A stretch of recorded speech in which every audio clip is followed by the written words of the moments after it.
Hambalang, setiap sudutnya punya tempat makan yang menarik dan beragam. Salah satunya adalah Tempted Chicken yang menyajikan nasi daun jeruk dengan ayam merah yang bikin nagih. Tempatnya cozy, enak, dan tentunya affordable di kalangan mahasiswa. Penasaran gimana keberjalanan usaha ini? Ikutin aku masuk ke dalam. Halo, selamat siang Mas. Selamat siang. Ya, saya Riva Mas yang ingin tahu nih terkait dengan cerita dari berjalannya bisnis yang sedang Mas jalankan sekarang. Selamat siang juga. Terima kasih udah mampir juga ke sini. Mas bisa ceritain nggak awal mula bangun bisnis itu gimana Mas? Awal mula bangun bisnis itu sih bermula sekitar Ramadan 2 tahun lalu. Aku pada khususnya itu mencoba untuk bangun bisnis yang istilahnya sustainable lah, gimana awalnya itu sebenarnya cuma iseng aja pengen jual apa ya yang banyak orang suka di sini. Kayak orang-orang tuh waktu itu belum zamannya nasi daun jeruk tuh, masih kayak paling nggak ada beberapa, tapi itu yang belum menjadi spotlight gitu. Dan ternyata banyak anak-anak tuh yang interest lah terkait dari nasi daun jeruk gitu.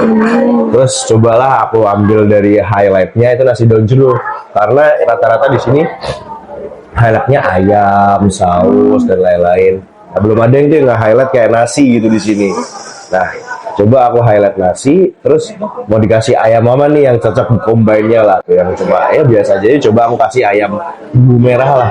Yang pada dasarnya sih aku waktu itu terinspirasi dari ayam-ayam Malaysia gitu, ayam-ayam rempah dari Timur Tengah yang aku modifikasi lah, ngikutin selera anak-anak mahasiswa. 1 bulan kita jualan, alhamdulillah responnya bagus lah dari mahasiswa. Terus namanya review bagus dari medsos, dari Google, dari Instagram, dari TikTok. Bahkan kita juga waktu itu sempet banget viral di Manifest. Nah, dari itu aku coba, aku mulai bangun branding, bangun gimana caranya dapetin brand image-nya, kemudian dapetin para customer-nya yang bisa untuk kita itu gimana, improvement terkait produk kita gimana.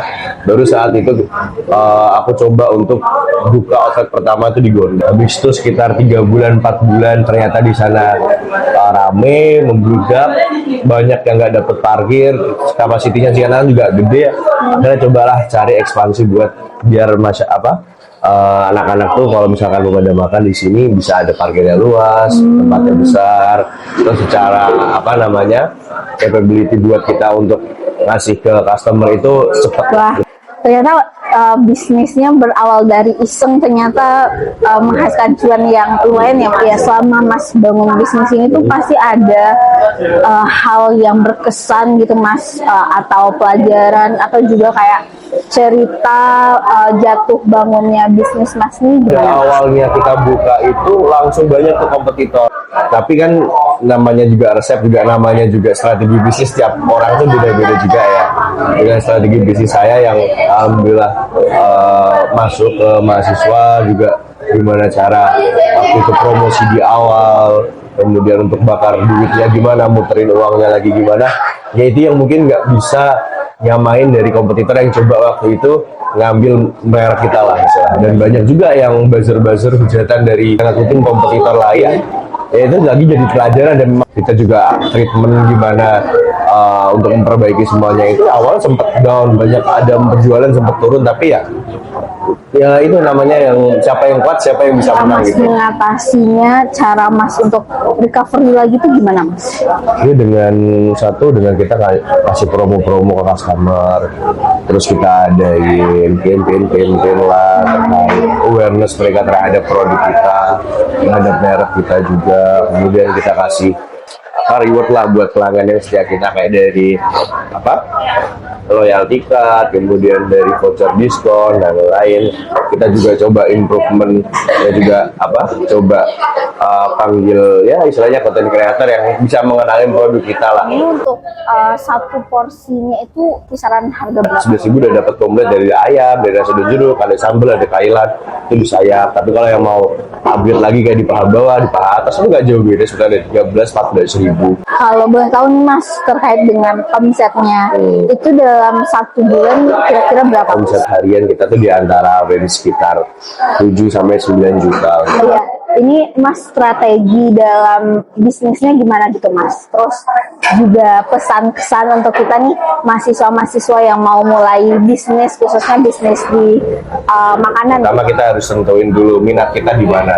Kalau memang minat kita buat bisnis F&B ya harus benar-benar kita ulik dulu target marketnya siapa dulu. Kita mengandalkan satu target pasar aja, tapi kita harus promosi, coba luasin yang lain. Bangun reputasi dulu, gimana cara kita mengolahnya, kita kembangin bisnisnya, kembangin makanannya, jadi nanti bisa fluent lah jalannya. Jadi kayak coba dari hal terdekat aja yang disukain, nggak usah cari yang tren, karena kalau tren itu cepet habisnya. Kayak gimana sustainnya, gimana kita harus cari peluangnya di sini. Makasih Mas telah meluangkan waktunya hari ini untuk saya wawancarai, dan mungkin itu pertanyaan terakhir dari saya. Saya ucapkan terima kasih banyak atas Masnya udah share cerita mulai dari bisnis Tempe Chicken-nya.